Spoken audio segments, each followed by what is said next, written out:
lo que llevo dentro, sin merecer nada, todo tú diste por mí. Decidiste amarme sin pedir nada de mí. ¿Y cómo responder a tal inexplicable amor?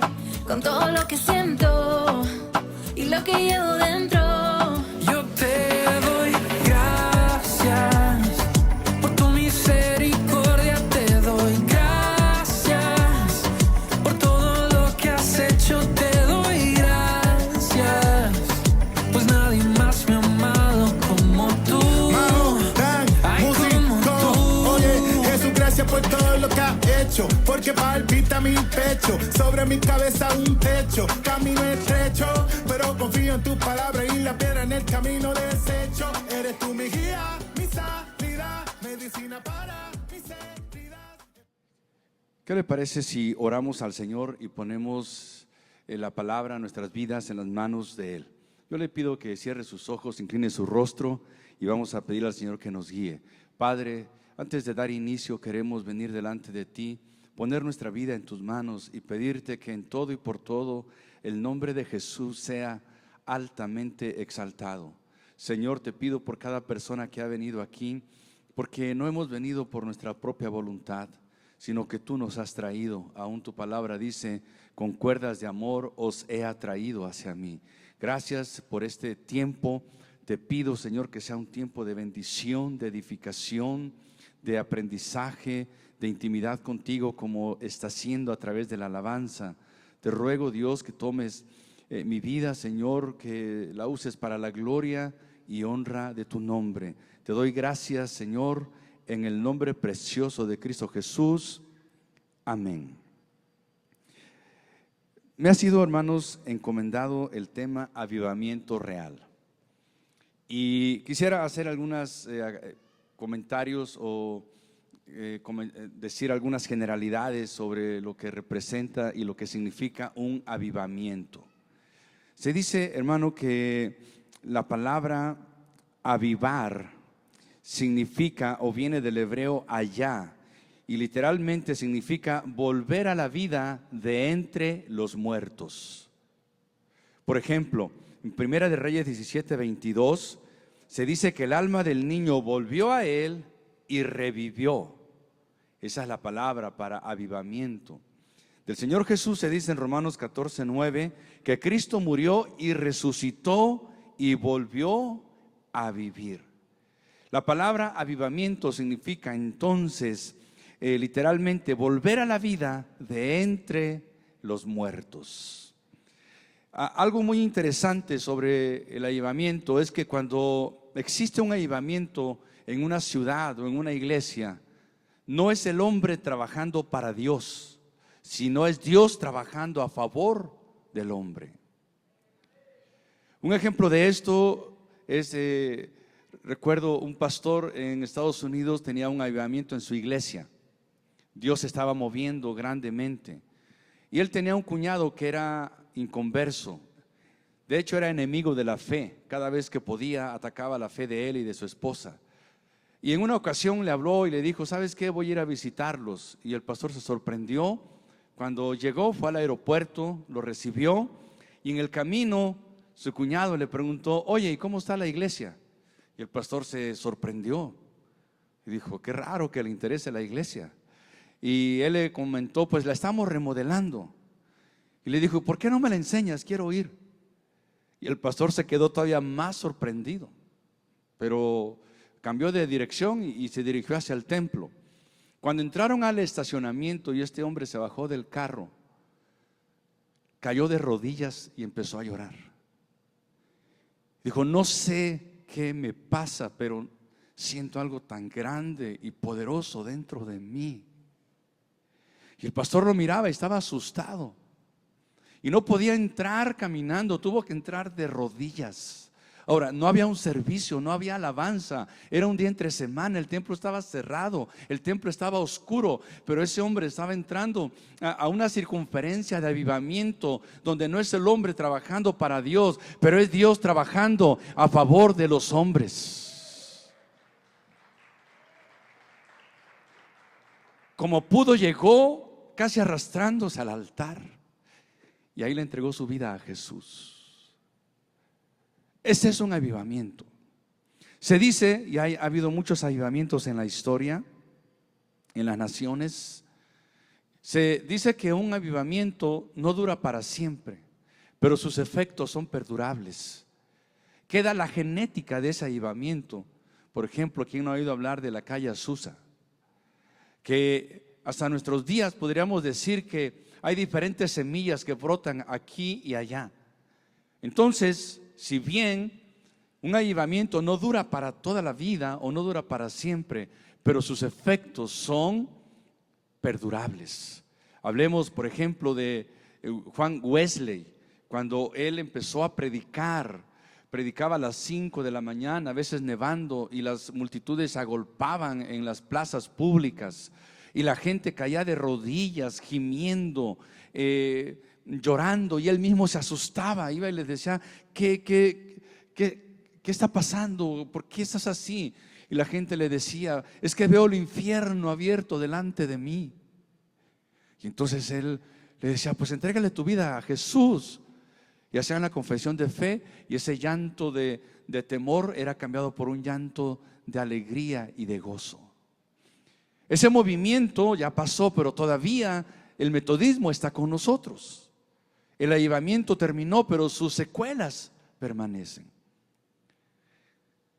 Con estas generalidades acerca del avivamiento, yo quisiera hacer una lectura en Segunda de Reyes capítulo 2 y pedirle que me aguante un poquito, porque voy a leer algunos versículos. Segunda de Reyes capítulo 2 versículo 1 en adelante dice: aconteció que cuando Jehová quiso alzar a Elías en un torbellino al cielo, Elías venía con Eliseo de Gilgal. Y dijo Elías a Eliseo: quédate ahora aquí, porque Jehová me ha enviado a Betel. Y Eliseo dijo: vive Jehová y vive tu alma, que no te dejaré. Descendieron pues a Betel.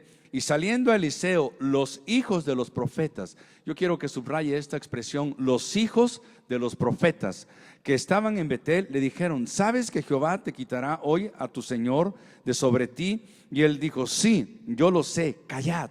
Y Elías le volvió a decir a Eliseo: quédate aquí ahora, porque Jehová me ha enviado a Jericó. Y él dijo: vive Jehová y vive tu alma, que no te dejaré.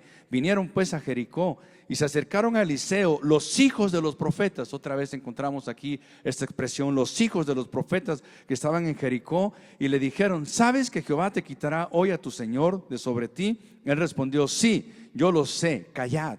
Y Elías le dijo: te ruego que te quedes aquí, porque Jehová me ha enviado al Jordán. Y él dijo: vive Jehová y vive tu alma, que no te dejaré. Fueron pues ambos, y vinieron 50 varones de los hijos de los profetas. Fíjese, llevamos pocos versículos, es la tercera vez que se menciona a este grupo de personas, los hijos de los profetas. Y se pararon delante de lejos, y ellos dos se pararon al Jordán. Enseguida se nos narra cuando Elías fue arrebatado en el cielo, cayó el manto. Y entonces dice, hermano, que cuando Eliseo tomó el manto, golpeó el Jordán se abrió y Eliseo pasó en seco. Llegamos al versículo 15. Y viéndole los hijos de los profetas, fíjese, estaban parados de lejos viendo. Cuando vieron que el Jordán se abrió, entonces dijeron: el espíritu de Elías reposó sobre Eliseo. Y vinieron y se postraron delante de él. Yo quisiera tomar algunas enseñanzas de este grupo de personas para hablar del avivamiento real, los hijos de los profetas. Primero tendríamos que definir qué son los hijos de los profetas. Le voy a decir un contexto, algo que yo entiendo en la vida de Elías, Eliseo, los hijos de los profetas. Todos sabemos, hermanos, que Elías es un tipo de Juan el Bautista. Cuando el Señor Jesús descendía del monte de la transfiguración, los discípulos le dijeron: ¿por qué dicen los escribas que Elías debe venir primero? Jesús les dijo: a la verdad, Elías ya vino, e hicieron con él todo lo que quisieron. Y entonces los discípulos entendieron que les hablaba de Juan el Bautista. Entonces, Elías es un tipo, una figura. Juan es el antitipo, o es la realidad. Se corresponden entre sí, pero la cosa no termina ahí. Si Elías representa a Juan, Eliseo representa a Jesús. Mucha atención.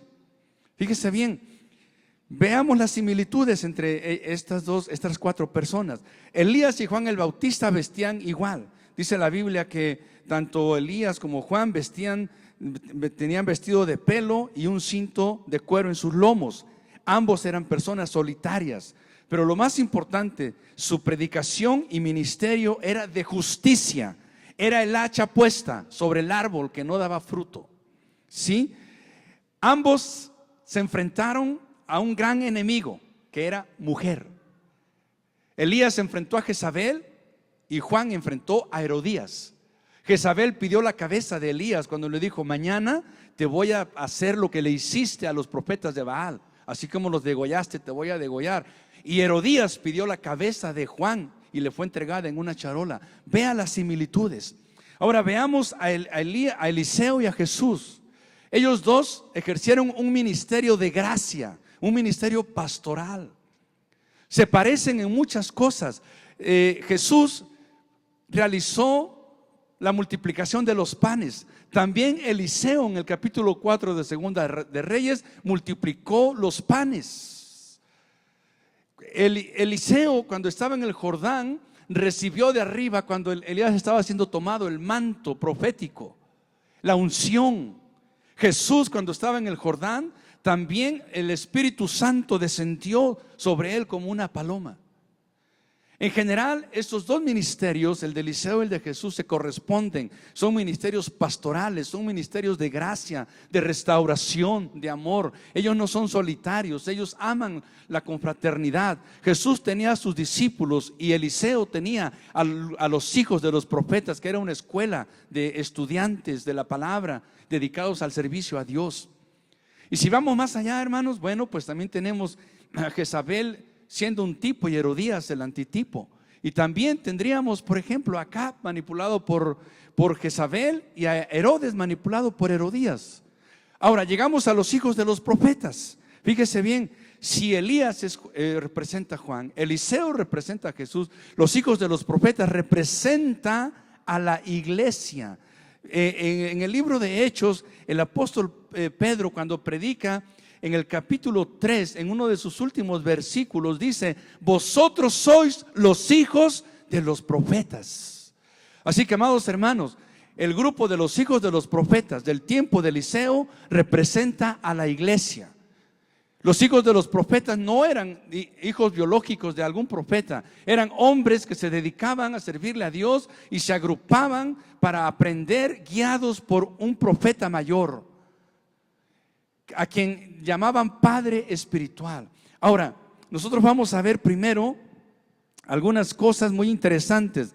Vamos a ver que este grupo de los profetas tiene un inicio sin avivamiento, un inicio tibio, un inicio inseguro, un inicio que va dando tropiezos, pero al final vamos a ver un avivamiento real que tenemos que vivir nosotros como iglesia, porque todos anhelamos que haya un avivamiento en nuestra iglesia.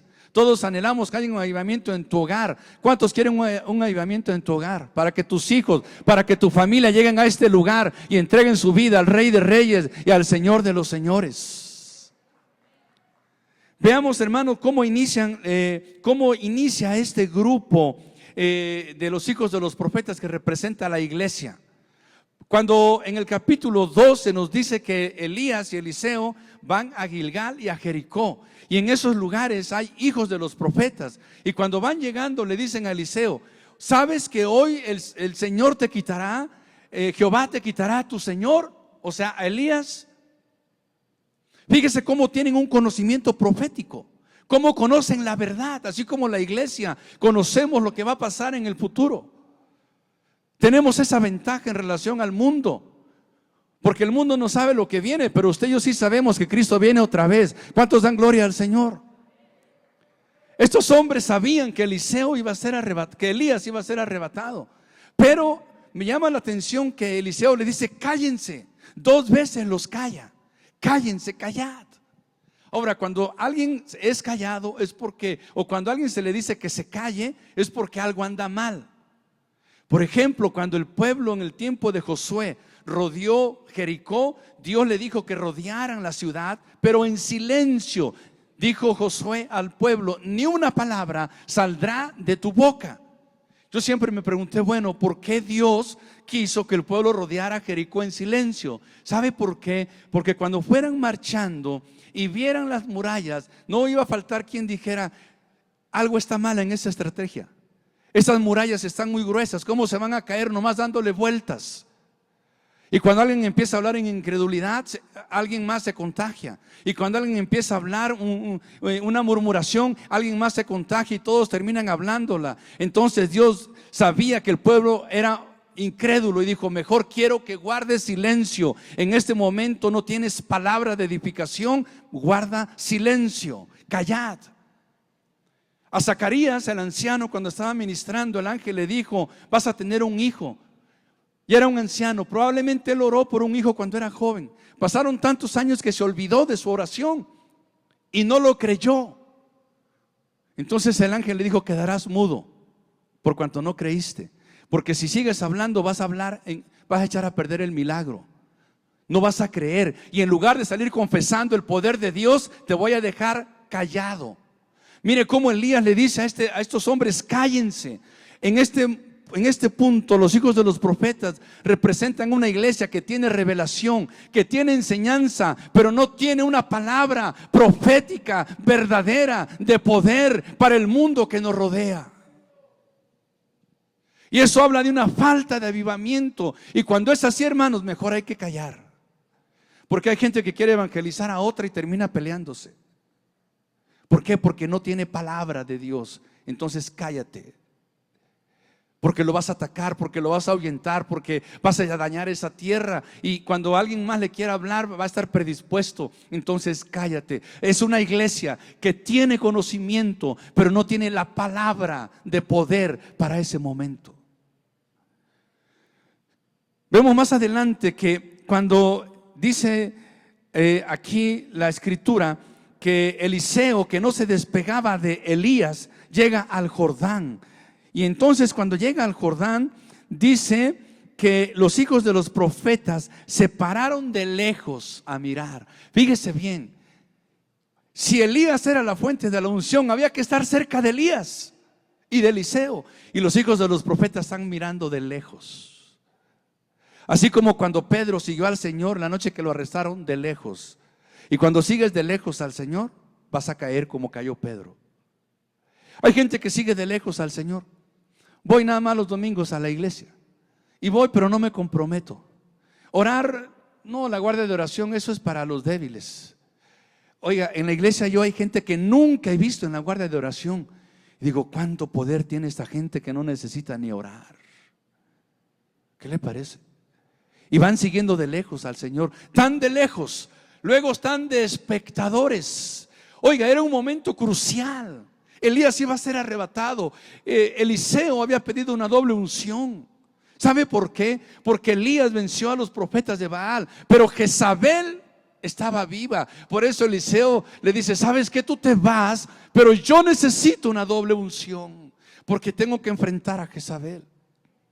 Y Elías le dice: si me ves, o sea, esto es increíble, ¿no? ¿Quieres una doble unción? Pon tus ojos en Jesús, el autor y consumador de la fe. No pongas tus ojos en el hombre, no pongas tus ojos en las circunstancias, pon tus ojos en Jesús. Si me ves cuando fuere arrebatado. Y ahí va Eliseo siguiendo a Elías, no parpadeaba. Y los hijos de los profetas de lejos, espectadores. Cuando no hay avivamiento, la mayor parte de la iglesia es espectadora. Nada más está viendo a ver qué pasa, a ver qué sucede, a ver cómo van las cosas. Pero eso sí, si algo sale mal: oye, hermano, el evento no estuvo bien. No estuvo bien. ¿Y usted qué hizo por el evento? No, pues observar, vigilar. ¿Y ese ministerio quién se lo dio? Oye, hermano, hay gente que se inventa ministerios, ¿eh? ¿Usted no sabía eso? Me platicó un amigo pastor que llegó una señora a la iglesia, una señora, y luego se puso en la puerta a recibir a la gente. Nadie le dio el ministerio. Luego cuando llegaba la gente le decía: bienvenido, qué bueno que vino. Quiero decirle que acá hay muchos problemas, pero usted no se fija en eso. Mire, aquí hay la hermana fulanita, no se lleve con ella. Entonces fue el pastor y le dijo: oiga, ¿y a usted quién le dio ese ministerio? Dijo: no, yo me lo di. Ah, bueno.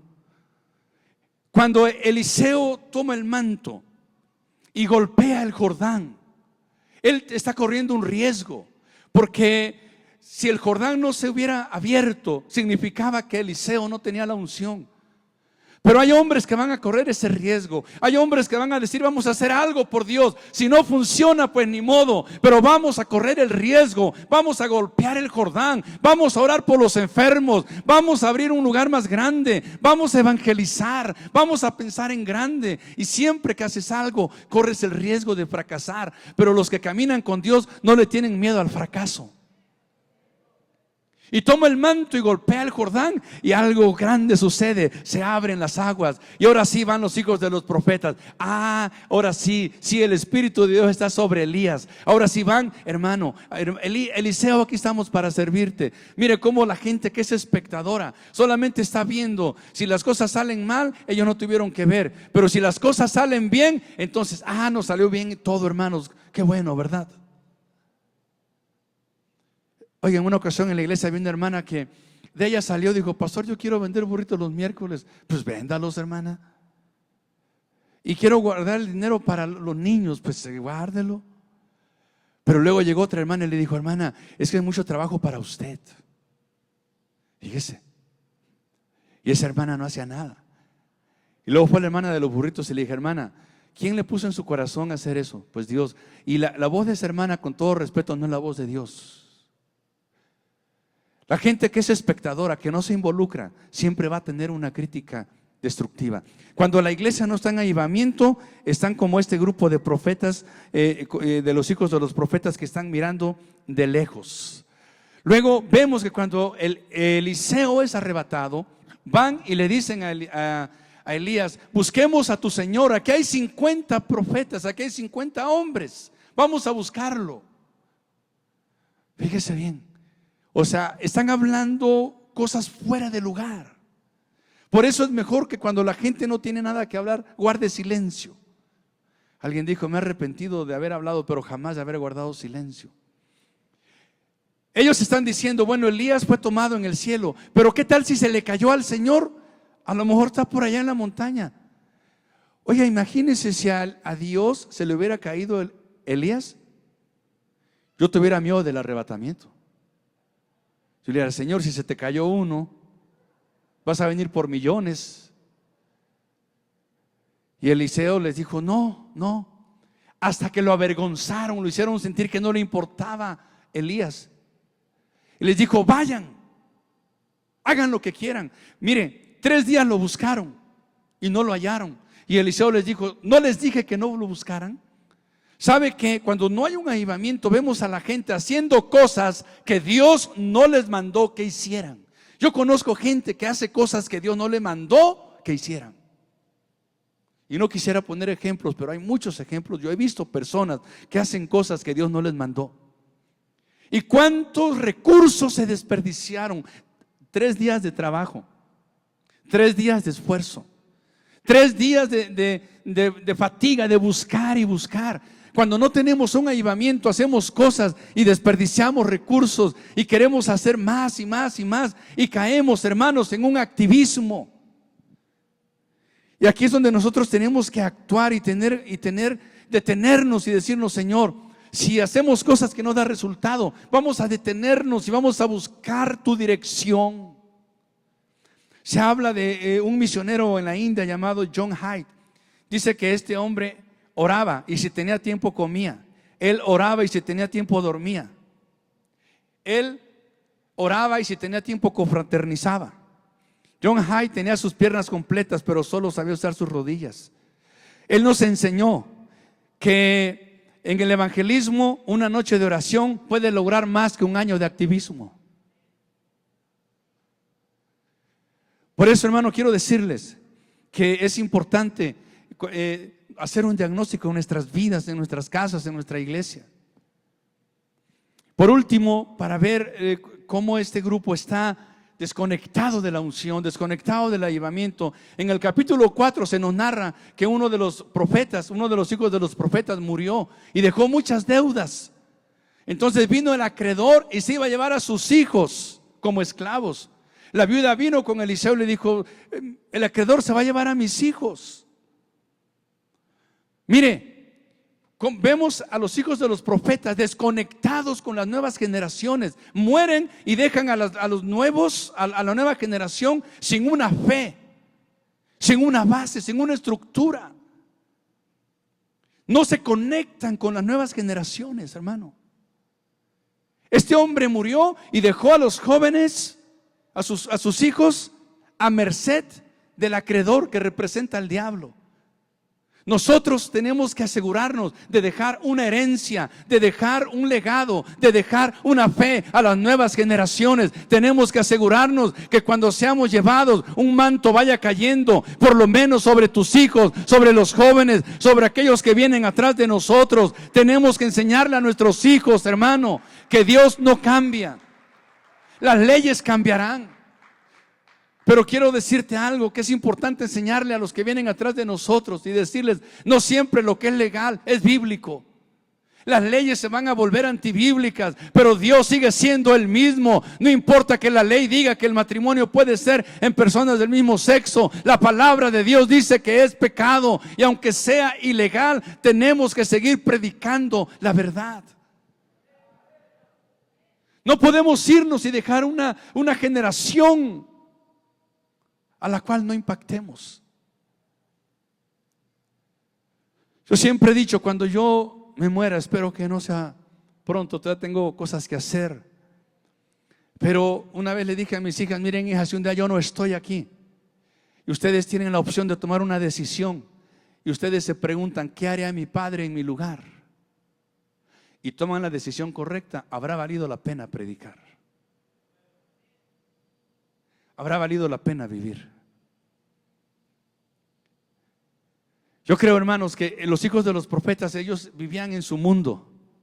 Ellos, y yo digo, a veces le digo a los adultos: usted y yo ya no nos perdemos, pero hay que pensar en las nuevas generaciones, hay que pensar en los jóvenes, hay que dejar relevos. La obra de Dios es transgeneracional, hermanos, no se completa en una generación, se necesitan muchas generaciones. Hay que enfocarnos en los que vienen atrás de nosotros. No son el futuro, son el presente, hermano. Son aquellos que llevarán a cabo la obra que Dios te dijo que empezaras. No podemos dejar a nuestros hijos a merced del diablo. Déjales una idea clara de lo que es Dios, de lo que es la verdad, de lo que es la unción verdadera. Que nuestros hijos sepan distinguir entre la unción que es imitación y la unción que viene de arriba. Cierro este punto diciéndote, y viendo aquí una iglesia sin avivamiento, usted ha oído hablar de un evangelista que se llama Carlos Anacondia, y su hijo es el que le coordina sus campañas. Y él no es un gran predicador, él nomás echa fuera demonios. Oiga, nomás. Sus sermones son los mismos, tiene como 5 sermones, los repite en todos lados. Y un día alguien le dijo a su hijo: ¿no te cansas de andar con tu papá y oír los mismos sermones? Y entonces él le dijo a esa persona: es que yo no ando con mi padre por los sermones que él predica. Yo ando con él porque cuando yo era niño, muchas veces me levanté en la noche para ir a la cocina por un vaso de leche o al baño, y me topaba con un bulto tirado en el suelo, clamando a Dios, orando al Señor, y esa figura me impactó, me cautivó, cambió mi vida. Ando con mi padre por esos momentos que lo vi clamar a Dios. Qué importante, hermano, es conectarnos con las nuevas generaciones. Mire, yo recuerdo, soy cristiano desde niño, y yo no recuerdo haber sido salvo por un sermón en especial, pero hay un recuerdo que nunca pude sacar de mi mente. Nací en un pueblo que se llama Santa Bárbara Guerrero, a 70 kilómetros de Acapulco, y mi padre tenía unas primas que eran cristianas, que vivían en otro pueblo a 2 horas, y cuando lo visitaban, iban a la casa y oraban con mi papá en la casa, y hablaban en lenguas, y el Espíritu de Dios se derramaba. Yo tendría unos 4 años, y yo andaba ahí abajo, y yo veía a las personas orar, y esa figura, ese mover me impactó, y nunca pude sacarlo de mí, y de manera automática le servía al Señor. ¿Sabes por qué? Porque tu unción, la intensidad de tu fe va a impactar las nuevas generaciones, hermano. Pero los hijos de los profetas dejaron a sus hijos sin fe. Yo a veces veo a los padres que viajan hasta Dallas para ver un partido de fútbol y llevan a sus hijos y se compran el uniforme de su equipo, la gorra y todo, ¿verdad? Sus hijos crecen y ya son aficionados. Pero qué, hermano, de la pasión por la gloria, pero qué de la pasión por congregarnos. ¿Qué le enseñas a tus hijos? ¿Qué le enseñas a tus hijos acerca de darle importancia al Señor? ¿Qué le transmites? Los haces aficionados al deporte, pero hay que hacerlos apasionados por la gloria, apasionados por la presencia, que cuando te vayas el acreedor no tenga poder sobre ellos, que tu descendencia sea bendita, que tu descendencia sea de Dios. Amén.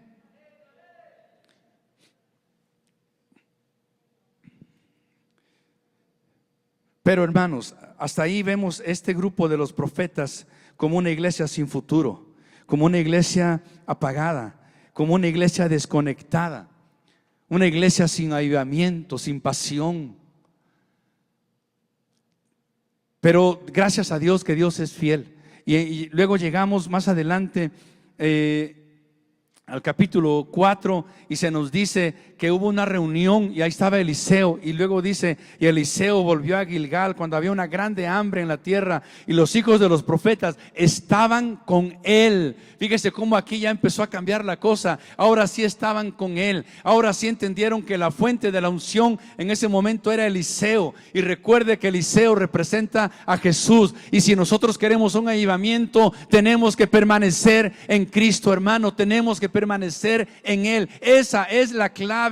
No te puedes desconectar del Señor, no puedes conectarte cada domingo nada más cuando vienes al servicio. Tienes que permanecer en Él 24 horas al día, amados hermanos.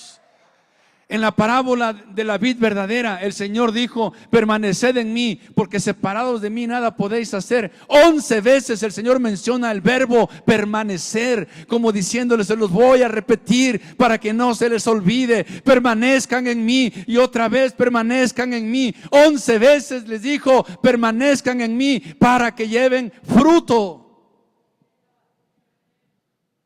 Queremos un avivamiento, hermano, vamos a permanecer en el Señor. Permanece en congregarte, lee tu palabra, dobla tus rodillas, invoca el nombre del Señor, permanece en la fe. A partir de ahí vemos un cambio. Hay un tiempo de hambre, pero Eliseo los va a alimentar. No vemos a este grupo de los profetas desesperados por el hambre. Ellos saben que hay una necesidad, pero ellos saben que hay un proveedor, y cuando andas con Él, Él llega a tiempo a tu mesa, Él llega a tiempo a tu casa, Él llega a tiempo a tus hijos, Él llega a tiempo a tu familia. Cuando andas con Jesús, tú entiendes algo que un día entendí. Dios me dijo: ocúpate de mí, que yo me ocuparé de ti. Y yo le dije: Señor, trato hecho, es el mejor trato de tu vida que tú puedes hacer. Ocúpate de Dios y Dios se ocupará de ti. Había hambre en la tierra y ellos no andaban buscando alimento. Eliseo los alimentó. Y vemos después de ahí, hermano, que ya no son 50, ahora son 100.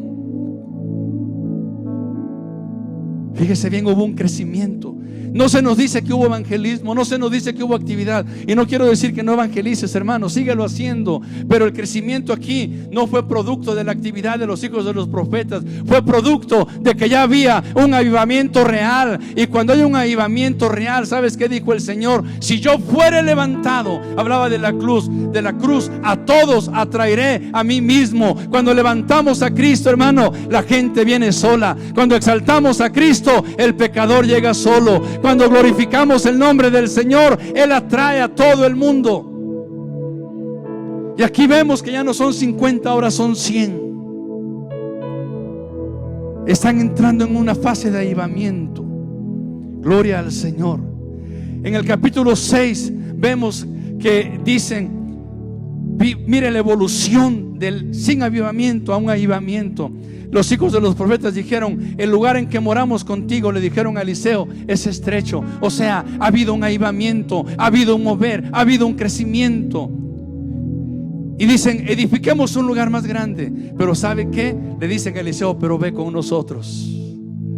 Ahí está la clave del avivamiento.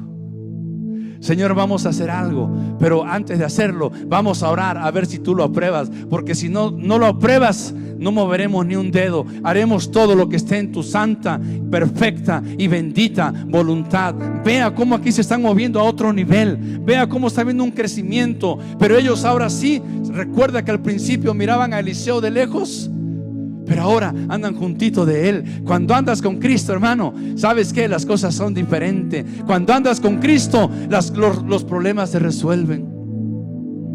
¿Cuántos dan gloria al Señor? Allá cuando estaban cortando la madera, tuvieron un problema con el hacha, pero como estaba Eliseo, él lo resolvió. Y eso pasa cuando tú buscas la presencia de Dios. Si hay un problema, no tengas temor, porque Él está contigo y Él te va a sacar adelante. Pero hay que andar con Cristo. Hace años, hermano, cuando era todavía soltero, pero ya mi esposa y yo éramos novios, en México me mandaron al Reclusorio Sur a bautizar un grupo de reos. Y es un reclusorio del segundo de máxima seguridad.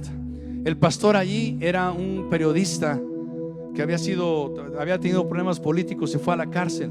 Y cuando terminó todo el programa, le dije: oiga, pastor, quiero ir al baño. Me dijo: mire hermano, está muy lejos, pero le voy a poner un hermano que lo acompañe. Un hermano chaparrito así. Caminamos la explanada, llegamos al baño, el segundo piso, pasillos y pasillos. Y llegué yo al migitorio, él se quedó a una distancia. Y cuando estaba yo ahí, se me acercó un hombre corpulento, alto así. Me dijo: ¿sabes qué? Sácate los zapatos, quiero tu camisa y todo lo que traes. Yo cuando lo miré dije: ay, pues sí puedo, pero mejor no, ¿eh? Hermanos, yo estaba asustado. Y en eso el hermano que iba conmigo vio y se acercó y le dijo: ¿sabes qué? Él viene conmigo, déjalo. Me sorprendió cómo este hombre lo obedeció y se fue. Yo le dije: hermanito, por favor no me dejes, dame la mano. No se ve bien por testimonio, pero no me importa ahorita. Cuando llegué con el pastor, le platiqué y le dije: oiga, pero me sorprendió que este hermano tiene autoridad. Luego me dijo: es que él antes de venir aquí, hermano, no era cristiano y tenía una fama terrible. Usted no sabe quién era él. De hecho, era un enemigo de la fe. Cuando nos congregábamos, hacíamos cultos en la cárcel, nos aventaba piedras, nos apedreaba y había jurado matarme. Y un día llegó un culto y cuando yo lo vi entrar, dije: este hombre viene a entregarse a Dios o a matarme. Pero se sentó y cuando terminó el servicio pasó y se dobló sus rodillas y se entregó a Cristo. Y ahora es el copastor, me dijo. Pero la fama que tenía se le quedó. Por eso aquí lo respetan. Y yo dije: no, si yo me vuelvo a mover en esta cárcel, yo no escojo a otro hermano, yo escojo a este. Porque tú tienes que saber con quién caminas. No camines con alguien que sea más débil que tú. Camina con aquel que es 3 veces santo. Camina con aquel que es poderoso, con aquel que tiene autoridad, con aquel que tiene fama de que venció en la cruz del Calvario. ¿Sabes qué dijeron los hijos de los profetas? Vamos a hacer un lugar más grande, pero por favor, Eliseo, ve con nosotros. No queremos separarnos de ti, queremos que vayas con nosotros. Permaneced en mí y yo en vosotros. Amén. Amados hermanos, termino con esto. Ya que hay un avivamiento real, llegamos al capítulo 9, un capítulo intenso. Eliseo le habla a un hijo de los profetas y le dice: cíñete y toma tu redoma de aceite. O sea, ponte la armadura y la unción. Fíjese qué tremendo, ¿eh? Vas a ir a la casa de Jehú, hijo de Josafat.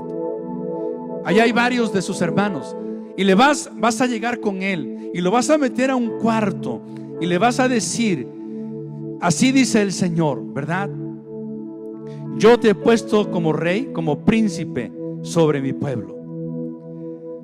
Y entonces, mire cómo aquí ya los hijos de los profetas están en un avivamiento. Tienen la armadura, tienen la unción, van a cumplir una misión. Tomen en cuenta que Jezabel está viva. Tomen en cuenta que Jezabel mató muchos profetas, pero el grupo de los hijos de los profetas está creciendo, porque cuando hay avivamiento, aunque el mundo, hermano, quiera disminuir la iglesia sigue caminando, se sigue multiplicando. Aunque el mundo quiera cerrar las iglesias, el Espíritu Santo las abre. ¿Sabes por qué? Porque la unción está con nosotros, porque el poder de Dios está con nosotros. Le dice a Eliseo: vas a llegar con Jehú, lo vas a ungir, le vas a decir, lo metes a un cuarto y le dices: el Señor te ha ungido como príncipe de mi pueblo, y sales corriendo. Fíjese qué indicación tan rara. Pero ya estos hombres tienen unción, tienen discernimiento, tienen comunión con Dios, tienen una palabra profética. Antes Eliseo los callaba porque no tenían nada que decir. Ahora le dice: vas a hablar, pero vas a hablar una palabra fresca, una palabra para hoy, para esta generación. Y llega este hijo de los profetas y le dice a Jehú: quiero hablar contigo en privado. Y entonces, hermano, lo mete y derrama el aceite, porque lo primero que debe ir al frente es la unción, es la presencia, es la gloria, hermano. Cuando tú haces algo, que la gloria vaya delante de ti. Y entonces le dice: Dios te ha ungido, el Señor te ha ungido como príncipe. Ahí se acababa el mensaje. Pero él ya tiene discernimiento, él está conectado con Dios y le agrega algo que no le dijo Eliseo. ¿Por qué? Porque ya está recibiendo la palabra. Cuando hay un avivamiento, hermano, tenemos una palabra fresca, actual, para cada persona que viene aquí. Una palabra que restaura, que libera, que cambia, que levanta, que transforma. Y entonces le dice a Jehú: pero ¿sabes qué dice el Señor? Hoy vas a acabar con la casa de Acab, y específicamente con Jezabel. Y ¿sabe qué? Cuando dijo eso, salió corriendo. Toma en cuenta que agrandó el mensaje, pero dijo una palabra correcta, verdadera. Jehú se levantó, mató al hijo de Jezabel, quien todavía estaba en el palacio en Jezreel como reina madre, estaba reinando con lujos. Pero fue Jehú y llegó, y la historia dice que Jezabel estaba en una parte alta, y cuando vio que venía Jehú, se pintó, se arregló, porque ella tenía espíritu de lascivia. Y ¿sabe qué dijo? Ahorita, en lugar de que me maten, los conquisto, los voy a seducir. Pero junto a ella estaban dos eunucos, y los eunucos, hermano, son aquellos que no tienen relaciones sexuales, son aquellos que no tienen deseos sexuales por diferentes razones. Y entonces ellos arrojaron a Jezabel, y ¿sabe qué? Los perros la lamieron, así como Dios lo había dicho, porque ella había matado a los profetas. ¿Sabe por qué pasó todo eso? Porque había un avivamiento, porque hubo alguien de los hijos de los profetas que se levantó con la armadura y con la unción, y terminó con la oposición, hermano, y terminó con Jezabel. Quiero decirte algo, iglesia, hermanos: cuando hay avivamiento va a haber oposición, pero la oposición no nos va a durar, porque el que está con nosotros es más grande que el que está en el mundo, porque el que se mueve en la iglesia se llama Jesús de Nazaret. A él sea la honra, la gloria y la adoración por los siglos de los siglos. ¿Por qué no te pones de pie en esta mañana y vamos a decirle: Señor, quiero un avivamiento real en mi casa, en mi iglesia, en mi trabajo y en mi ciudad?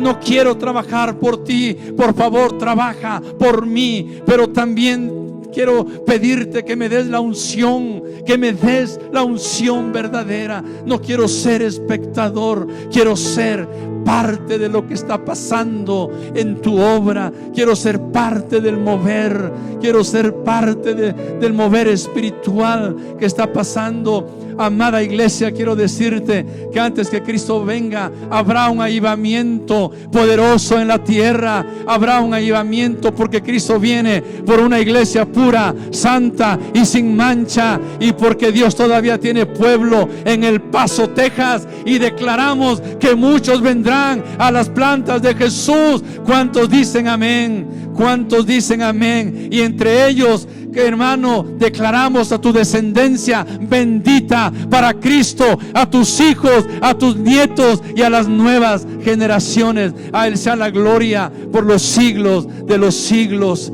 Aleluya. Cierra tus ojos y vamos a orar, y vamos a decirle: Señor, toma nuestra vida. Toma nuestra vida. Aquí estamos hoy delante de ti y en tu presencia.